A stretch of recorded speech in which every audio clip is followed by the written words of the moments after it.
Hello বন্ধুরা, রোশনি সৃষ্টির নতুন একটি ব্লগে স্বাগত।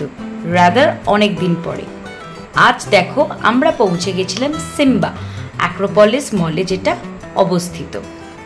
2024 এপ্রিলে দাঁড়িয়ে সিম্বার মতো একটা প্লে জোনের ব্যাপারে হয়তো কলকাতাবাসীকে নতুন কিছু দেবার আমার কিছুই নেই। আমরা কাটিয়েছিলাম খুব সুন্দর কিছু মুহূর্ত আমাদের বাচ্চাদের সাথে।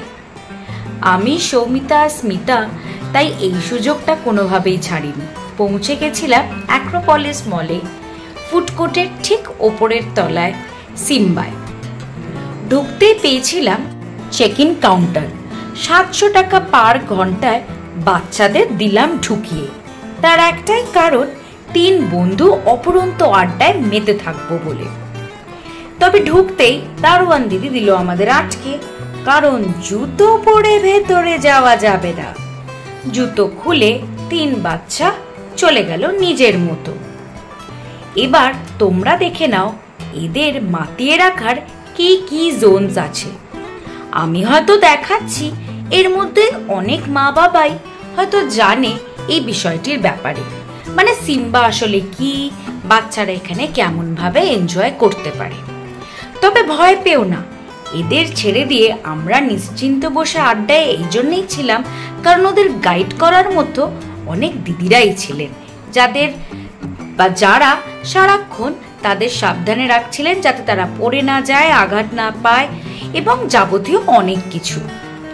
আমরা 3 বন্ধু মেতে গেছিলাম আমাদের পিএনপিসিতে। এরপরে পেট পুজো তো না করলেই নয়, তাই চলে গেছিলাম বা নেমে গেছিলাম ফুড কোর্টে। সেখানে ওয়াও চায়না থেকে অর্ডার করে দিয়েছিলাম ফ্রাইড রাইস, ফ্রেঞ্চ ফ্রাইজ। অবশ্যই স্মিতার চয়েসে অর্ডার করা হয়েছিল এবং সেটা ফাটাফাটি ছিল।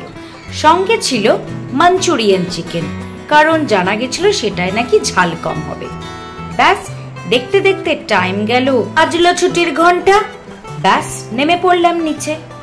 যদিও উবারে টাইমটা অনেক বেশি দেখাচ্ছিল, তাই সেখান থেকে কসবায় আসবো বলে রিক্সা নিলাম। তবে রিক্সা ফেয়ার খুব একটা কিছু বেশি নয়। 100 টাকা ভাড়া নিয়ে দাদা আমাদের পক্ষীরাজের মতো পৌঁছে দিল আমাদের বাড়িতে। এই ছিল আমাদের সেদিনের গল্প। ভালো লাগলে please like, share and subscribe করো। আমরাও তাহলে অনেক মনের সাহস পাবো আর আমার জীবনের ছোট ছোট মুহূর্ত তোমাদের সাথে শেয়ার করব। এখানেই শেষ করলাম, দেখা হবে আরেকটি ব্লগে, যদি তাড়াতাড়ি ব্লগটা বানাতে পারি। নমস্কার বন্ধুরা।